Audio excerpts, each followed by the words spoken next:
Second PUC geography notes ಅಧ್ಯಾಯ 2 ಪ್ರಪಂಚದ ಜನಸಂಖ್ಯೆ ಪಾರ್ಟ್ 3 2 ಅಂಕದ ಪ್ರಶ್ನೋತ್ತರಗಳು. ಪ್ರಶ್ನೆ 1.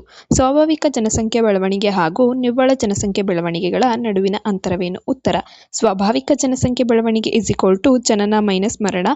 ನಿವ್ವಳ ಜನಸಂಖ್ಯೆ ಬೆಳವಣಿಗೆ ಜನನ ಮೈನಸ್ ಮರಣ ಪ್ಲಸ್ ಒಳವಲಸೆ ಮೈನಸ್ ಹೊರವಲಸೆ. ಪ್ರಶ್ನೆ 2. ಜನಸಂಖ್ಯೆ ಬೆಳವಣಿಗೆಯ ಘಟಕಗಳನ್ನು ಬರೆಯಿರಿ. ಉತ್ತರ: ಜನಸಂಖ್ಯೆ ಬೆಳವಣಿಗೆಯ ಘಟಕಗಳೆಂದರೆ ಜನನ ಪ್ರಮಾಣ, ಮರಣ ಪ್ರಮಾಣ, ಜನಸಂಖ್ಯಾ ವಲಸೆ. ಪ್ರಶ್ನೆ 3. ಕಡಿಮೆ ಜನಸಂಖ್ಯಾ ಬೆಳವಣಿಗೆ ದರ ಕಂಡು ಬರುವ 4 ರಾಷ್ಟ್ರಗಳನ್ನು ಹೆಸರಿಸಿ.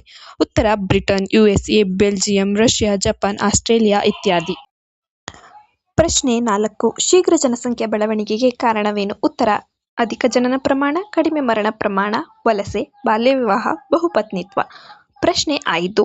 ವಲಸೆಗೆ ಕಾರಣಗಳನ್ನು ತಿಳಿಸಿ. ಉತ್ತರ: 1. ತಳ್ಳಲ್ಪಡುವ ಕಾರಣಗಳು: ನಿರುದ್ಯೋಗ, ಬಡತನ, ವಾಯುಗುಣ, ನೈಸರ್ಗಿಕ ವಿಕೋಪಗಳು ಹಾಗೂ ಆರ್ಥಿಕ ಮತ್ತು ಸಾಮಾಜಿಕ ಕಾರಣಗಳು. 2. ಸೆಳೆಯಲ್ಪಡುವ ಕಾರಣಗಳು: ಉದ್ಯೋಗ, ಉತ್ತಮ ಜೀವನ ಶೈಲಿ, ಉತ್ತಮ ವಾಯುಗುಣ, ಜೀವ ಮತ್ತು ಆಸ್ತಿಗಳ ರಕ್ಷಣೆ ಇತ್ಯಾದಿ. ಪ್ರಶ್ನೆ 6. ಪ್ರಪಂಚದ ಅಧಿಕ ಜನಸಂಖ್ಯೆ ಬೆಳವಣಿಗೆ ಹೊಂದಿದ ಖಂಡಗಳನ್ನು ಬರೆಯಿರಿ. ಉತ್ತರ: ಏಷ್ಯಾ, ಆಫ್ರಿಕಾ, ದಕ್ಷಿಣ ಅಮೆರಿಕ ಖಂಡ ಅಧಿಕ ಜನಸಂಖ್ಯಾ ಬೆಳವಣಿಗೆ ದರ ಹೊಂದಿವೆ. ಪ್ರಶ್ನೆ 7. ವಲಸೆಯ ಪ್ರಕಾರಗಳನ್ನು ತಿಳಿಸಿ. ಉತ್ತರ: 1. ಆಂತರಿಕ ವಲಸೆ: ಒಂದು ರಾಷ್ಟ್ರದ ಒಳಗಡೆ ಒಂದು ಪ್ರದೇಶದಿಂದ ಮತ್ತೊಂದು ಪ್ರದೇಶಕ್ಕೆ ಸ್ಥಳಾಂತರಗೊಳ್ಳುವುದನ್ನು ಆಂತರಿಕ ವಲಸೆ ಎನ್ನುವರು. 2. ಅಂತಾರಾಷ್ಟ್ರೀಯ ವಲಸೆ: ಒಂದು ರಾಷ್ಟ್ರದಿಂದ ಮತ್ತೊಂದು ರಾಷ್ಟ್ರಕ್ಕೆ ಸ್ಥಳಾಂತರ ಹೊಂದುವುದನ್ನು ಅಂತರರಾಷ್ಟ್ರೀಯ ವಲಸೆ ಎನ್ನುವರು. ಪ್ರಶ್ನೆ 8. ಪ್ರಪಂಚದ ಅಧಿಕ ಜನಸಾಂದ್ರತಾ ಪ್ರದೇಶಗಳನ್ನು ತಿಳಿಸಿ. ಉತ್ತರ: ಏಷ್ಯಾ ಖಂಡದ ಪೂರ್ವ, ದಕ್ಷಿಣ ಹಾಗೂ ಆಗ್ನೇಯ ಭಾಗಗಳು, ಯುರೋಪಿನ ಪಶ್ಚಿಮ ಭಾಗ, USAಯ ಈಶಾನ್ಯ ಭಾಗ ಮತ್ತು ಕೆನಡಾದ ಆಗ್ನೇಯ ಭಾಗ. ಪ್ರಶ್ನೆ 9. ಪ್ರಪಂಚದ ಕಡಿಮೆ ಜನಸಾಂದ್ರತಾ ಪ್ರದೇಶಗಳನ್ನು ತಿಳಿಸಿ. ಉತ್ತರ ಮತ್ತು ದಕ್ಷಿಣ ಧ್ರುವ ಪ್ರದೇಶಗಳ ಸಮೀಪವಿರುವ ಪ್ರದೇಶಗಳು, ಉಷ್ಣ ಮತ್ತು ಶೀತ ಮರುಭೂಮಿಗಳು, ಸಮಭಾಜಕ ವೃತ್ತದ ಸುತ್ತಲಿನ ಅಧಿಕ ಮಳೆಯಾಗುವ ಪ್ರದೇಶಗಳು. ಪ್ರಶ್ನೆ 10.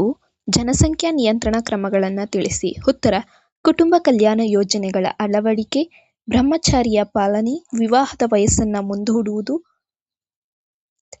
ಸ್ತ್ರೀಯರ ಸ್ಥಾನಮಾನವನ್ನು ಹೆಚ್ಚಿಸುವುದು, ಎಲ್ಲರಿಗೂ ಶಿಕ್ಷಣ ನೀಡುವುದು. ಪ್ರಶ್ನೆ 11. ಅವಲಂಬಿತ ಜನರ ಪ್ರಮಾಣ ಎಂದರೇನು? ಉತ್ತರ: 15 ರಿಂದ 64 ವಯಸ್ಸಿನ ಜನಸಂಖ್ಯಾ ಹಾಗೂ ಮಕ್ಕಳು ಮತ್ತು ವೃದ್ಧರ ಜನಸಂಖ್ಯಾ ಅನುಪಾತವೇ ಅವಲಂಬಿತ ಜನರ ಪ್ರಮಾಣವಾಗಿದೆ.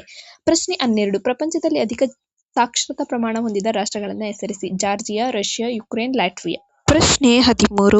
ವೃದ್ಧಾಪ್ಯ ಜನಸಂಖ್ಯೆ ಎಂದರೇನು? ಜನಸಂಖ್ಯಾ ವೃದ್ಧಾಪ್ಯತೆಗೆ ಸಂಬಂಧಿಸಿದ ಸಮಸ್ಯೆಗಳನ್ನು ಬರೆಯಿರಿ. ಉತ್ತರ: 65 ವರ್ಷಕ್ಕಿಂತ ಮೇಲ್ಪಟ್ಟ ಜನಸಂಖ್ಯೆಯನ್ನು ವೃದ್ಧಾಪ್ಯ ಜನಸಂಖ್ಯಾ ಎನ್ನುವರು.